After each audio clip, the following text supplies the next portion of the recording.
को पढ़ा था और उसमें हमने देखा था कि मुद्रा का मूल्य किस तरह से निर्धारित करते हैं। आज भी हम मुद्रा के परिमाण सिद्धांत को पढ़ रहे हैं। मुद्रा परिमाण सिद्धांत मुद्रा मूल्य निर्धारण का एक महत्वपूर्ण स्थान है।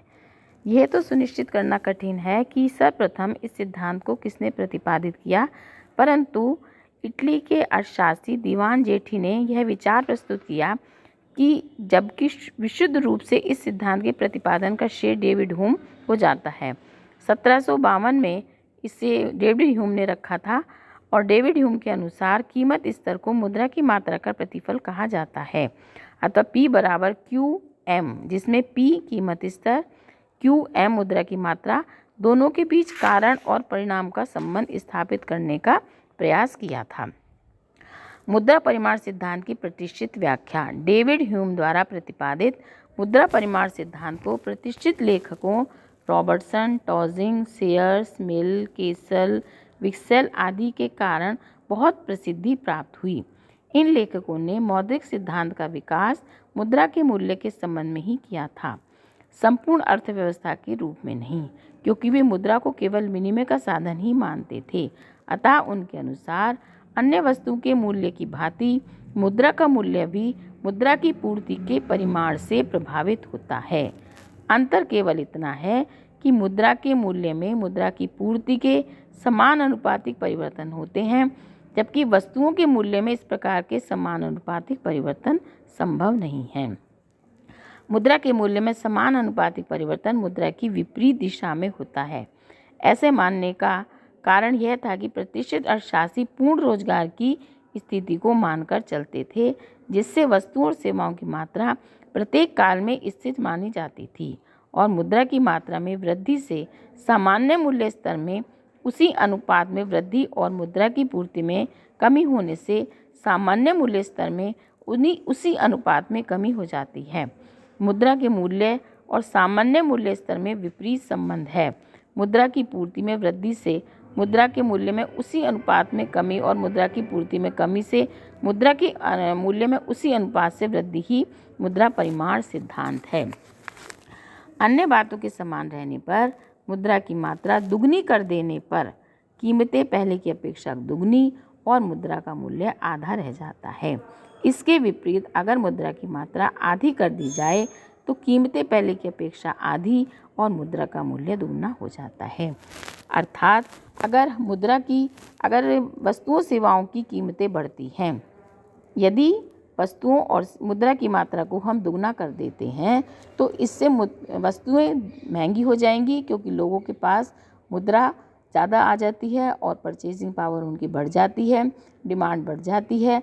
डिमांड के बढ़ने से वो वस्तुओं को ज़्यादा खरीदते हैं और इससे जो उत्पादक वर्ग है उस वस्तु की कीमत को ज़्यादा कर देते हैं और जब इसलिए मुद्रा का मूल्य कम हो जाता है, क्योंकि उसी वस्तु को खरीदने के लिए जहां हम 10 रुपये दे रहे थे अब हमें उस वस्तु को खरीदने के लिए 20 रुपये देने पड़ रहे हैं, तो इसलिए उस वस्तु की कीमत बढ़ जाती है और मुद्रा का मूल्य कम हो जाता है।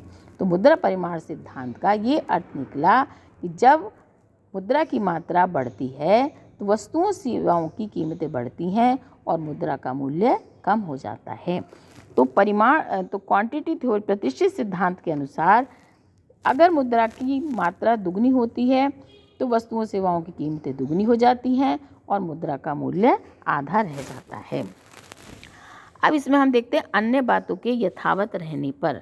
अब अन्य बातें कौन सी हैं? अन्य बातों में मुद्रा के परिमाण और देश के सामान्य कीमत स्तर में प्रत्यक्ष अनुपातिक संबंध होता है।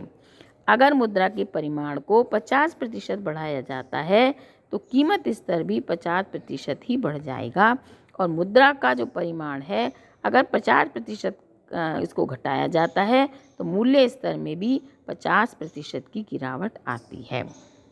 यानी मुद्रा के परिमाण और सामान्य कीमत स्तर में प्रत्यक्ष आनुपातिक संबंध होता है।